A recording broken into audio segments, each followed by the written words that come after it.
Vamos sentar. A primeira coisa que eu queria falar para vocês, para quem está com a Bíblia, antes da gente entrar no que nós vamos meditar hoje, não é? No domingo, a primeira leitura de domingo, que foi livro do primeira leitura dos Reis, é uma oração antiga, todo mundo conhece, que é a conversa de Salomão com Deus. Imagina, Salomão era filho de Davi, ele tinha mais ou menos 17 anos e herdou ser rei de todo o povo de Israel. Isso era uma coisa louca.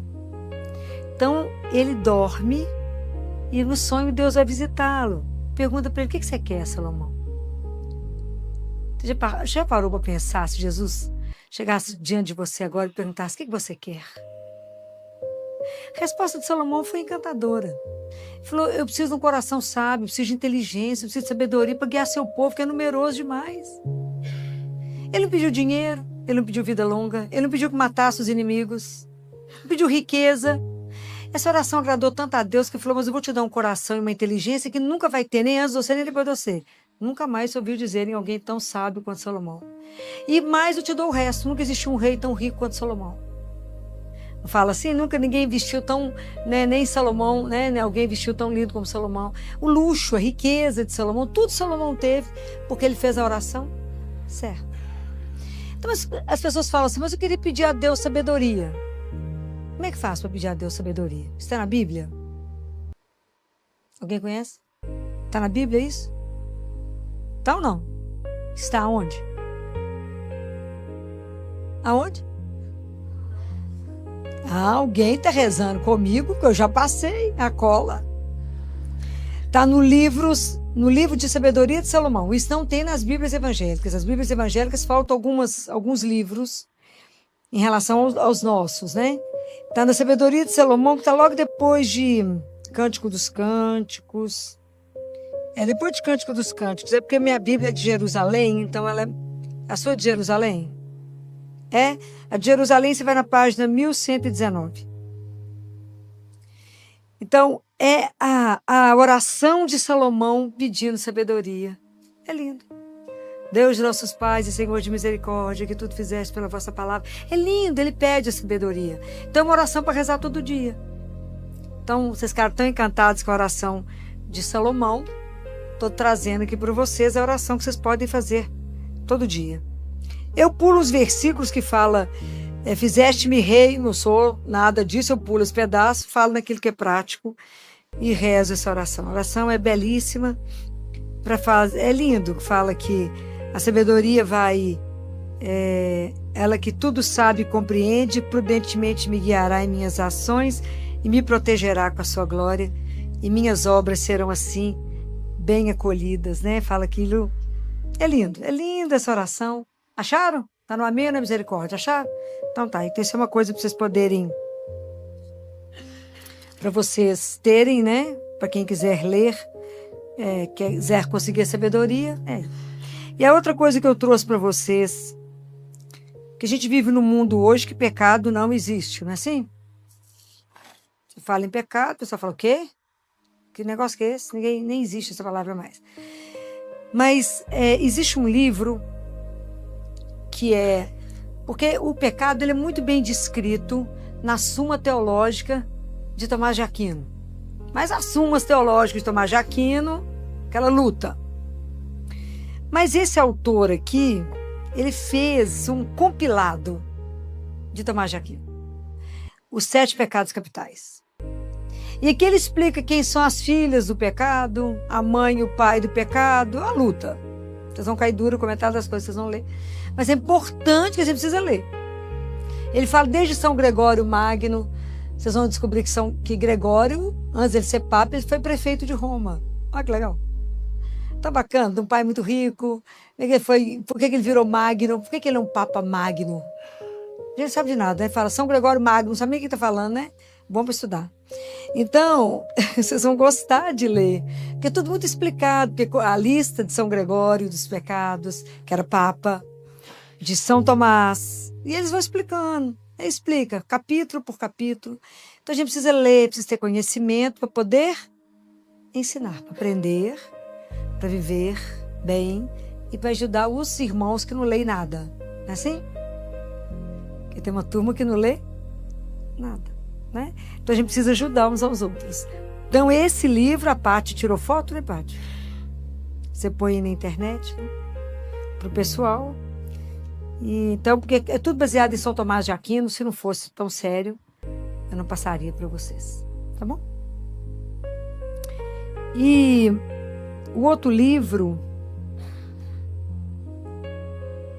que é São Francisco de Sales, um grande santo.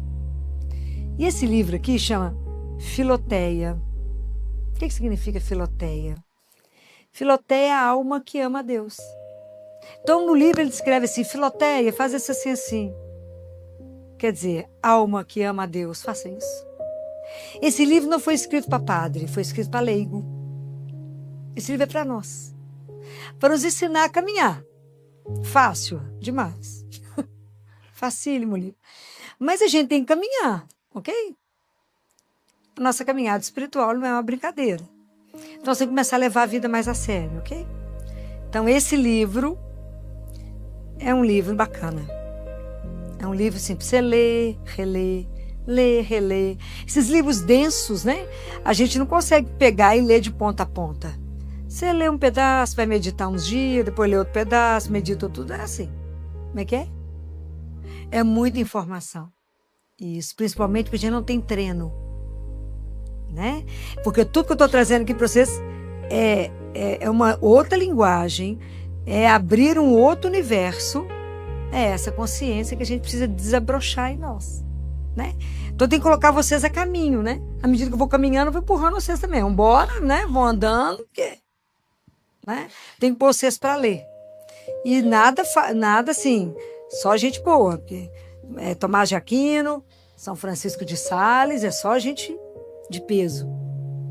Só gente de muito peso. São Tomás de Aquino, eles acham que ele pegou a inteligência de todos os padres do deserto junto, que é uma coisa surreal. E depois que ele escreveu toda a Suma Teológica, eu tenho toda a coleção dele lá em casa, e queria queimar, porque achou que não valia de nada. Ó, quantos séculos, nós estamos pelejando até hoje para entender Tomás de Aquino. É uma turma bem inteligente, né? Então, esses livros é livro para se ter. Não precisa ter pressa, né? Então, você imagina que tem um capítulo aqui que ele fala só sobre a Santa Missa, como é que a gente deve ouvir a missa. Ó. Falei para nós, tá? Vamos ler. E aí, hoje a gente quer fazer uma reflexão com vocês de Mateus, capítulo 13, versículo 44 e 45. O reino dos céus é semelhante ao tesouro escondido no campo. Um homem acha e torna a esconder, e na sua alegria vai, vende tudo que possui e compra aquele campo. O reino dos céus é ainda semelhante ao negociante que anda em busca de pérolas finas. Ao achar uma pérola de grande valor, vai, vende tudo que possui e a compra. Palavra da salvação. Aproveitar que a gente é pouquinha gente, né?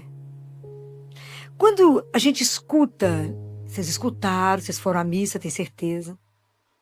Quando vocês escutam isso, o reino de Deus é semelhante a um tesouro escondido no campo. O homem acha o tesouro, então tá errado, porque ele acha o tesouro e esconde de novo.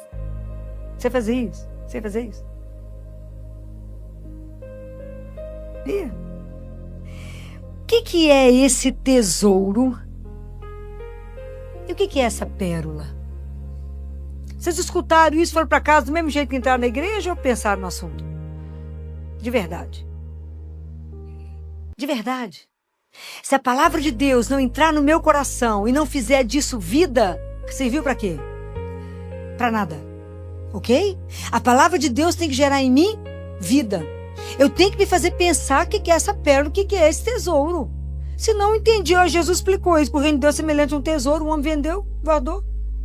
E o que eu tenho com isso 1000 anos atrás? Depois, para frente. Se vocês entraram na igreja, escutou isso e saiu igual, resolveu o quê? Vocês não podem sair daqui do mesmo jeito hoje não, misericórdia. Tem que traduzir isso aqui para você. Quando fala em tesouro, quando fala de uma pérola preciosa que ninguém tem, a mais preciosa de todas. Eu estou falando de algo de extremo valor, de algo que alguém deseja. Então, o reino de Deus é o quê? É Jesus. O reino de Deus é Ele. Ele é o reino. E Jesus fala assim, lá em Lucas, a cabeça está ficando ruim, o semestre está começando, a cabeça está ruim. Em Lucas, se não me engano, 17, até razoável aqui agora. Até abri no Lucas aqui, é misericórdia. Então, Jesus, os fariseus falam com ele sobre o reino de Deus e fala, o reino de Deus, ele não é observável. Não se pode dizer ele está aqui, está ali, porque o reino de Deus está dentro de vós. Filho, não entendi nada. Então vamos entender. O que é mais difícil para nós que somos cristãos? Nós somos cristãos, batizados, a gente vem à igreja, assiste missa, mas como é difícil para nós entender uma palavra que eu vou dizer agora. Vida divina.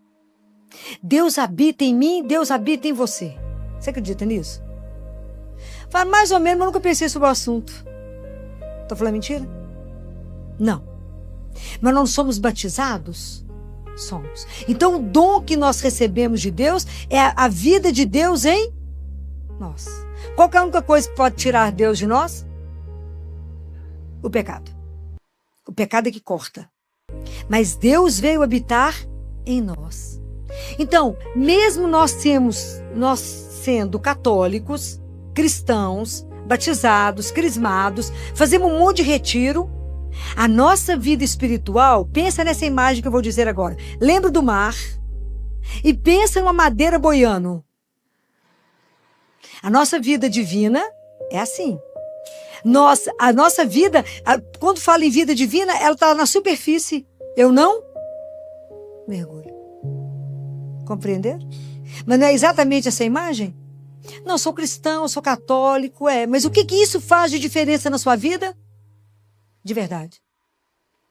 Muito pouco. Então nós estamos vivendo como se a gente fosse pagão batizado. É grave. Estou falando mentira? Não. Não estou falando isso para sacudir mesmo. Nós estamos vivendo mais ou menos como pagão batizado. Porque a gente, de verdade, a gente não pensa na vida divina. A gente não pensa que de verdade Deus habita. A gente não pensa. Quando Marta, Lázaro tinha morrido, Jesus chegou na casa de Marta. Marta foi encontrar com ele do lado de fora e depois foi atrás de Maria e falou o que com Maria? O mestre está aí e te chama. Deus nos chama o dia inteiro. A gente fala, se tivesse lá igual Maria, Jesus chamando, ele está te chamando o dia inteiro. A gente não escuta, porque a gente não presta atenção. Nós somos assim. Deus veio ao encontro da samaritana. E quando ele veio encontrar com a samaritana, que ele sentou na borda do poço, era a hora? Era a hora? Sexta. Hora sexta quer dizer a hora que eu vou me transformar, a hora que eu mudo na minha vida, que eu tomo uma atitude, se torna a hora sexta. Mas Jesus não veio só na hora sexta, nem na hora décima, nem não. Ele vem a todo momento nos chamar.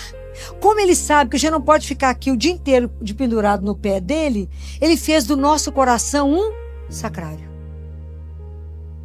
Compreenderam? Deus fez do nosso coração um sacrário para que ele possa vir conversar conosco. Então, como é que se resume a nossa vida de cristão? Nós rezamos, muitos de nós conseguimos ir à missa pela manhã, rezamos, ou fazemos as orações pela manhã e depois vamos trabalhar. Então a nossa vida ela é em partes, ela fica despedaçada. Porque nós pensamos em Deus naquele momento e passamos o resto do dia sem pensar nele. Eu estou falando mentira. Então aquele hóspede está dentro de mim sendo cuidado? Não. Olha o que Jesus fala para uma mística. Porque é o que nós fazemos. Nós recebemos a Eucaristia e dispersamos, não é? A gente vigia quem está comungando, ou vai para trás de Nossa Senhora, recebe o Senhor, ou vamos embora, ou pegamos o celular. Jesus fala assim, quando você está dentro da sua casa e recebe uma visita importante que está sentado na sala, você vai para a janela ver quem está passando? É assim que a gente faz na hora da Eucaristia. A gente recebe Jesus e se dispersa. É o hóspede divino, é Deus vivo. Estou falando alguma mentira? Não, não estou. O povo até ajoelha e fica com o olho aberto procurando ver os outros comungando. Ó. Aonde que concentra naquele que está com você, não concentra. Então a gente dispersa. A gente tem que falar com ele, Senhor, não vou deixar só ir embora. Permaneça comigo. Me ajuda a permanecer com o Senhor. É assim. Então, hoje, a forma como a gente trata Deus, às vezes a gente até recebe, mas a gente ignora. Deus fica num canto. Ele não tem o privilégio de ser aquele que eu falo com ele várias vezes, ou que eu me lembro dele, ou que eu faço as coisas por causa dele. Eu estou falando alguma coisa errada? Ele não está dissociado? Eu rezo e depois eu vivo a minha vida como se Deus não fizesse parte. Então, que dia que ele vai ser um tesouro? Porque a vida divina para chegar em nós, para isso acontecer conosco, para que o reino se instale em nós, não vai existir esse reino se não tiver muita batalha. E a batalha é contra quem? Contra quem? Contra você mesmo. Contra o nosso ego. São Francisco de Sales falou que depois que a gente morrer, o ego, o amor próprio demora mais meia hora para morrer. Tá falando mentira, gente? Tudo é eu. Tanto de ego inflado. Demora mais meia hora. Você morre, o seu amor próprio demora uma meia hora, depois vai. Luta para ficar mais um pouco. Ele tem que ser o último aí, que é a última palavra tem que ser dele, não é? Não é fácil, né? Então, o que nos falta hoje, assim, de verdade? O que vocês acham? Se você olhar você, a sua vida, as pessoas que convivem com você, o mundo hoje, qual que é a palavra que falta hoje?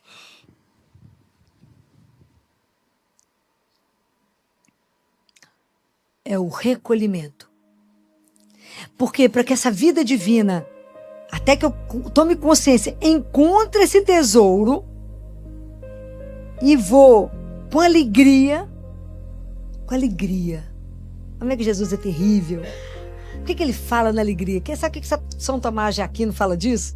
Porque ele fala que a alegria é o primeiro efeito do amor e da entrega. Porque quando você ama, você descobrir Jesus profundamente e amá-lo, você se entrega. É o primeiro efeito do amor, na alegria, quando a gente está apaixonado, ficou retardado, rindo. Não é mais ou menos assim? Quando você imagina, quando você tiver, tomar consciência desse amor de Deus. É uma coisa louca na nossa vida. Então a primeira alegria é o primeiro efeito do amor. Por isso que a gente, ele vai para a alegria e vende tudo que possui. O que você está precisando de vender, né, na sua vida? Então, nós para poder vencermos e termos a vida, esse tesouro dentro de nós, essa pedra preciosa, são 3 caminhos. O primeiro, eu tomar consciência de mim, eu mergulhar. O segundo, eu descobrir que é só eu e ele. E depois é só ele. Então, vamos falar por etapa. Então, falei que nós somos igual uma tábua na superfície. Jesus sempre encontrou com pessoas que ele fez convites e hoje ele está fazendo para nós. Uma dessas pessoas famosas da Bíblia que Jesus falou foi Zaqueu. Desce, Zaqueu. Desce. Vai para sua casa que hoje eu vou lá. Vou te encontrar. Foi assim? Hoje eu quero estar na sua casa. Desce Zaqueu despencado daquela árvore. E o espaço que ele tinha que fazer era pequeno, porque ele tinha que descer da árvore e chegar em casa. Muito bem. Zaqueu saiu de casa para ver Jesus, não foi? Nós saímos de casa muitas vezes, não é para ver Jesus, é? Eu estou entediado, vou ver a rua, vou ver a moto meio sozinha, vou bater uma perna no shopping, eu vou fazer outra coisa, menos procurar aquele que já está dentro de mim. Né? Então eu saio muitas vezes para ver o movimento da rua, para ver a rua, para ver um tanto de coisa, mas não para procurar. Zaqueu não, Zaqueu saiu para ver Jesus. E Jesus falou, desce, Zaqueu. Entra na sua casa. Ou luta. A gente acha que essa é a tarefa mais fácil. No filho, entrar dentro de mim é facinho. Mentira. Coitado do Zaqueu para sair da árvore e chegar em casa, o tanto de gente que tentou segurar Zaqueu. Zaqueu, você é aquele que ele falou com você? Tanta gente tentou segurar, entreter, reter, distrair Zaqueu. Quantas coisas na nossa vida nos distraem. Por que é tão difícil entrar? Porque eu vou descobrir que tem tanta coisa que me impede. O tanto de coisa que eu vou descobrir que habita em mim. É tão interessante isso que a gente lembra quando José foi procurar um lugar para Jesus nascer. Bateu na porta da hospedaria e não tinha lugar na hospedaria, não é assim? A nossa alma, gente, é igual um albergue. Habita tanta coisa. É tanta gente que frequenta a nossa alma e não tem lugar para Deus. Falei mentira? Não. Não há lugar para Ele. A gente descobre que tem tanto ídolo, tem tanta gente que habita, que ele também habita num canto abandonado. De vez em quando eu lembro que Deus existe. E isso é espetacular porque Ele faz uma queixa lindíssima que eu fiz questão de anotar. Para dessas almas abençoadas que Ele resolve conversar. E isso é de chorar. Porque Ele faz uma queixa. Ele faz assim. Quis ser teu hóspede, mas não me abriste a porta, não quisestes me receber. Tive fome e não me deste de comer. Estava em ti, por não te recolheres, não me recolheste. Tinha fome de me dar a ti. Tinha este desejo que não variou desde a noite de quinta-feira santa, de comer a Páscoa perpetuamente contigo, e tu não correspondestes ao meu desejo. Tu não te importastes com a minha fome, não me convidastes à tua mesa. Fome de quê que Jesus tem? De quê? Do seu amor. E fome do seu amor. Tinha sede deste amor que te via desperdiçar pelas criaturas, por tantas criaturas desprezíveis, por vezes até indignas, em todo caso 1000 vezes menos belas que eu. O Criador que sou eu, o amor, e tu zombaste dessa sede, ou nem dela te lembraste. É aquilo que ele fala para a samaritana. Ele chega e quando ele fala para a samaritana, dá-me de beber. A gente acha que ele está pedindo água, mas é água que ele falou. Está escrito água? Não, está escrito dá-me de beber. Dá-me da sua vida, dá-me sofrimento, da sua história, dos seus sonhos, dá-me de beber, é isso que me interessa. Isso é belíssimo. Como é que Deus, naquele momento, se torna mendigo nosso? Porque a única pessoa na Bíblia que assenta e pede é o mendigo. Senão está sentado ensinando, que eram os grandes mestres da lei. Mas somente os cegos, os mendigos, é que ficam nas beiradas pedindo. E Jesus se faz mendigo seu, meu. Ele veio por ti. Eu tinha sede de te ver destruir alguns dos seus gostos, seus caprichos, de todos esses nadinhas inúteis que se amontoavam em tua alma. Nadinhas inúteis.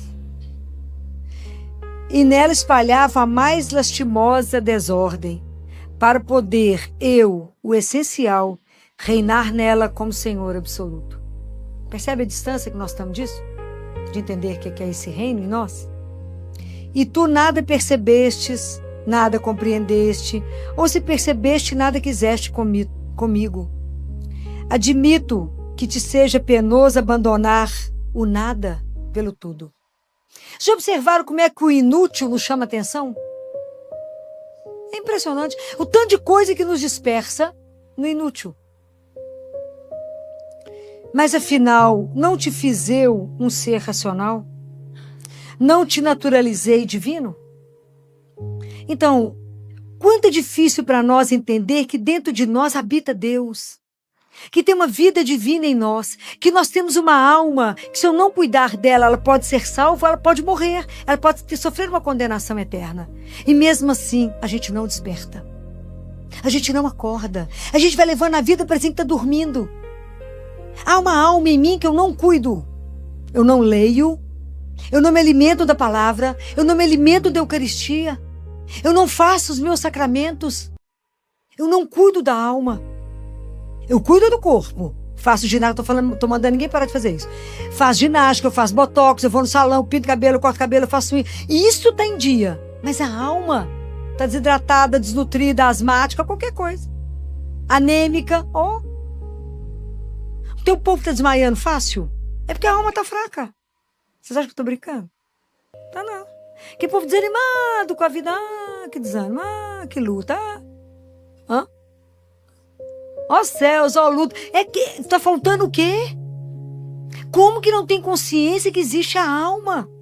Quem carrega o nosso corpo? É a alma. Por isso que existe doença do corpo, existe doença da alma. Mas a gente nem sabe isso, nem percebe. Por quê? Porque eu não cuido dela. Hoje vocês vão sair aqui cuidando, que depois de eu falar tanto na cabeça de vocês, vai acordar. Então, quando Jesus faz essa queixa, que a gente deixa ele num canto, e ele é a razão da nossa vida, ele é o grande tesouro que eu vou encontrar na vida, ele é o grande amor, aquele que me ama sem igual, ele é a pedra preciosa que o dia que eu encontro nada mais tem o valor que tem ele. Entender tudo isso, entender que muitas vezes na vida, que a gente fala demais ao contrário dos santos, todos os santos falavam um pouco. Por quê? Porque falavam com Deus que habitava neles. Nós falamos demais, né? Para fora, mas não voltamos. Entra na sua casa. Santo Agostinho falava isso. Deus hoje vai me visitar, eu espero estar em casa. E assim, qualquer hora ele pode bater na sua porta, qualquer hora ele pode te chamar para uma conversa. Ele te vê triste, abatida, não consegue conversar, porque nós não voltamos para dentro, nós estamos para fora contando um para os outros. Em vez de contar para o único que inclusive resolve, né? O resto dá um monte de palpite, resolve nada. Então, voltar, né? É verdade, cada um tem uma opinião, né? Voltar, entender que aí eu vou começar a caminhar, eu vou começar a me ver, eu vou começar a ver a minha alma, vou começar a ver quanta coisa me impede de voar. São João da Cruz fala que não importa se o que prende a perninha de um passarinho é um fio fino ou um fio grosso. De toda forma, ele impede ele de voar. O que hoje te impede de alçar voo diante de Deus? O que te impede? Quais são os seus apegos que você não abre mão? Que a gente é mais ou menos assim. Você pega o menino, tá lá com aquele quarto lotado de brinquedos, parece uma loja, e fala, bem, vamos dar um brinquedinho pro menininho que não tem nenhum brinquedo. Aí quando você sugere um e fala, mãe, esse é o que eu mais amo na vida. Nunca brinco, nem sabia que tinha um brinquedo. Tô falando mentira? É igual a mãe que ensina pro menino assim, vamos rezar. Reza e fala com o Senhor, Senhor, eu te dou tudo que eu tenho. Aí a criança para e fala assim, menos o meu coelhinho. Então, o que nós estamos apegados? O que nos falta abrir mão? Tem coisas que a gente é preso. E a gente precisa aprender a não ter apego. Não é não amar as pessoas, não. Não é isso, não. É não fazer com que aquilo seja a razão da sua vida. Qual que é a razão da nossa vida? Tem que ser Jesus. Tá vendo como é que a nossa caminhada espiritual demora a começar? Porque às vezes eu ponho minha felicidade nas coisas ou na pessoa. Fala, gente, se aquele moço não vou ser feliz nunca. Ou ilusão. Ilusão. Sem aquele carro, você olha pro carro e fala, engraçado, eu achava que ele era melhor. Compra aquele sapato na loja e fala, como que eu vivi sem esse sapato até hoje? O sapato foi engraçado, na loja ele é mais bonito. Tinha mais luz em cima dele. É tanta culpa nos iludir, até a gente sair da vida da ilusão para entrar na vida real, é um chão.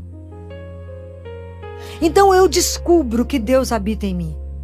Que eu tenho uma vida divina para cultivar. Que tem um Deus que eu posso conversar. Tem um Deus que me ama, que habita aqui. E aí eu tenho que prestar atenção que Ele caminha comigo. E que tudo que eu penso, tudo que eu sinto, tudo que eu faço, Ele acompanha. Não é como um juiz, não é isso. É como alguém que me ama. Que não tem um pensamento seu que ele não conhece.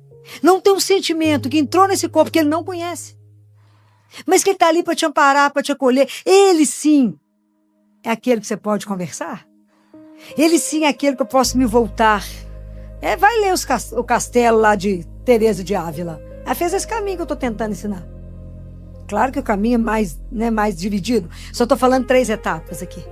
É só para a gente tomar consciência desse tesouro e dessa pérola. É entrar em nós, né? É entender. Aí um desses santos, né, entrou no mosteiro, falaram com ele, e aí qual que é a sua experiência de entrar no mosteiro? Ele falou, interessante, eu entrei aqui 2 pessoas. Agora uma só, o outro eu joguei pela janela. O que ele quer dizer com isso? Ele tomou consciência da vida divina que habitava nele. Tomou consciência desse caminho, porque quanta coisa eu tenho que matar em mim. Se você quiser seguir a Jesus, pega a sua cruz e me siga. Quantas coisas eu tenho que deixar morrer no meu amor próprio? Quantas coisas eu tenho que colocar sob a luz de Deus? Quantas coisas de nadinha eu tenho que abrir mão para que somente Deus possa reinar? Isso é um chão. Porque o reino de Deus, ele te pede a vida inteira. Isso é um caminho de conversão. Nós não vamos sair daqui fazendo isso hoje, não. Hoje você só vai ter consciência que Deus habita. Depois você vai querer desejá-lo. Até a gente entender tudo isso e viver. Porque não adianta entender, eu tenho que viver. Eu tenho que começar a meditar. Eu tenho que começar a tomar consciência dessa presença em mim. Esse dom. Eu tenho que ajudar os outros a perceber que também ele é o sacrário que Deus habita. Então eu tenho que conversar com o outro com cuidado. Eu tenho que estar diante do outro com respeito, porque ele é um sacrário. Se ele ainda não é, ele vai se tornar. É muito lindo tudo isso. Mas isso aqui é um caminho. Até que chega um momento que vai ficar só Deus. Quando é que vai ser isso?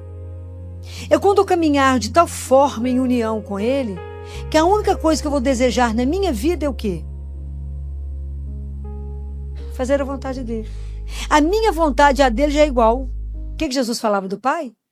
Eu vim fazer a vontade daquele que me enviou. A única coisa que você almeja é Ele. Nós somos o paraíso de Deus. Mas Deus ainda não é o nosso paraíso. Nossa Senhora era o paraíso dele. E Ele era o paraíso dela. Já imaginou quando o dia que a gente aprender a se deliciar com a presença de Deus em nós? Que chão, hein, gente? Que chão. Que chão. O quanto que tudo nos põe para fora, o tanto que tudo nos distrai. O tanto que a gente consegue ficar aborrecido, chateado com o tanto de nada que vai passar e perde aquilo que é essencial. O quanto que as coisas do nosso lado nos trazem, tem o poder de nos destruir. E quanto que aquele que te põe de pé está negligenciado. Um dia que eu descobri esse tesouro. É claro que nós não vamos ser igual esse homem da pérola que vende tudo que tem. Nós somos pai e mãe de família, tem casa, tem menino para cuidar. Para cada um Deus tem um chamado. Vai ter esses franciscanos para isso. Mas nós podemos viver isso? Podemos. Nós vamos aprender que a grande arma da nossa vida, que vai nos abrir portas, chama caridade. De que a gente começar a entender que a gente divide com o irmão, que a gente ajuda o irmão. Isso vai nos abrir portas demais. Entender que Deus habita nele. E que muitas vezes Deus está preso ali que eu preciso ajudar. Então, esse presente de Deus, entender isso, que o reino é o próprio Deus, é Jesus em nós, que Ele está em nós, que Ele é a minha pérola preciosa, Ele é o maior tesouro que eu posso ter na vida. Que o dia que eu descobrir isso, que Ele é a minha maior riqueza, eu vou deslocar a minha riqueza dos bens materiais para a riqueza que é ter Deus em mim. Compreendem? Aí sim eu descobri o meu tesouro. Aí sim eu descobri essa pérola sem preço na minha vida. Mas esse é um caminho que ela tem que ter um começo. E o começo é você começar a se perguntar: como é que está a minha vida divina? Como é que está a vida que habita em mim? Qual é a consciência que eu tenho disto? Como é que eu quero caminhar? Como é que eu sei de Deus em mim? Como é que eu estou fazendo com a presença dEle? Será que eu estou atento ao chamado? Será que eu quero cultivar isso? Será que de verdade eu quero estar na presença de Deus? A nossa alma é a coisa mais séria que nós temos que investir. Porque ela é eterna. O corpo vai ser devolvido, Deus Pai já disse que vai ser devolvido. Mas a hora que eu chegar diante dele, eu só tenho a alma. E nós temos que tomar cuidado com ela. Temos que cuidar dela. Hoje todo mundo vai olhar para a alma, tenho certeza. Falar como é que eu estou caminhando.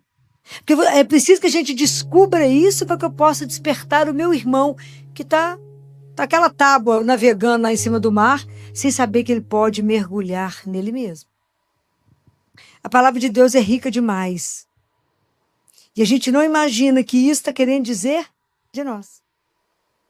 Que isso sou eu. Está falando de mim. Está falando desse tesouro que eu tenho dentro de mim e que eu não estou sabendo. Dessa pérola preciosa que está dentro de mim e que eu desconheço. Que é o Espírito Santo a me guiar. Que é ter a presença de um Deus vivo. Aquele que guarda os meus mandamentos. Nós viremos a Ele e faremos nele nossa morada. Estou falando alguma mentira? Está tudo na palavra de Deus.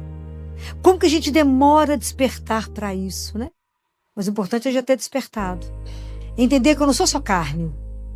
Eu não sou só matéria. De verdade, Deus habita em mim. Isso é de uma grandeza, isso é de uma beleza, que a gente ainda não tem a dimensão do que significa isso. Mas para isso a gente está pensando, está meditando, e vamos pedir a intercessão de Nossa Senhora, que é nossa mãe, que teve o privilégio de compreender isso de uma outra forma. E que ela nos ajude, ela olhe para nós hoje e peça a Jesus para cada um de nós. Quais são as graças espirituais que a gente mais precisa para começar de verdade a viver a vida cristã de verdade? Essa vida divina nos incomodar.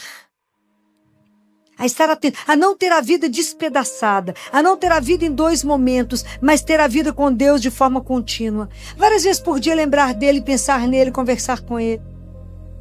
E não deixá-lo abandonado dentro de nós. Vocês vão até sair daqui pensando nisso. Será que eu deixei ele abandonado ou esquecido? De vez em quando falar, oi, você tá aí? Com quem você está conversando, minha filha? Ficou doida? Não. Alguém que habita em mim. Isso é uma coisa louca, a gente não tem dimensão disso não, porque é muito grande pensar nisso. Mas é real. Deus faz de nós o seu sacrário. Isso é belíssimo. Que Nossa Senhora hoje, ela peça a Jesus a graça para nós. Ela que foi sacrário vivo, que carregou Jesus 9 meses. Que ela nos ajude a ir tomando consciência dessa semente que hoje eu estou colocando no seu coração. Estou colocando uma semente.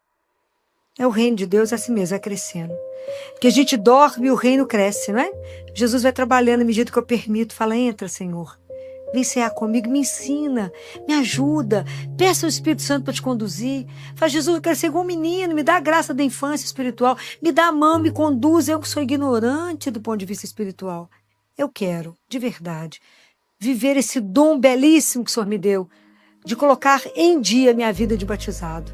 Que a partir do momento que eu fui batizado, eu recebi esse dom da presença de um Deus vivo em nós.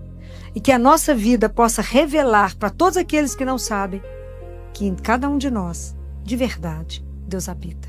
Esse brilho de Deus em nós possa não conseguir ser segurado, mas que Ele possa iluminar todos os lugares por onde a gente passar.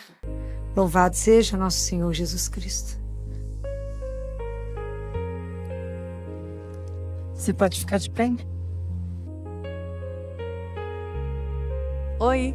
Muita gente me pergunta onde encontrar os livros e produtos que a gente indica aqui no canal, principalmente os livros da Doutora Filó, que vocês pedem bastante. Então vamos lá, bem rapidinho. Primeiro, aqui na descrição do vídeo, bem na parte de cima, aparecem os itens recomendados. É só tocar e abrir. Agora, se você quiser ver tudo organizado por tema, faz assim. Clica no logo do canal ou no nome do canal para ir até a página do canal. Lá em cima, procure a aba Loja. Dentro da loja, eu separo por coleções. Livros, a mais procurada, bíblias, terços e rosários, novenas e imagens. Pronto! Agora ficou fácil achar tudo o que a gente recomenda por aqui. Deus abençoe!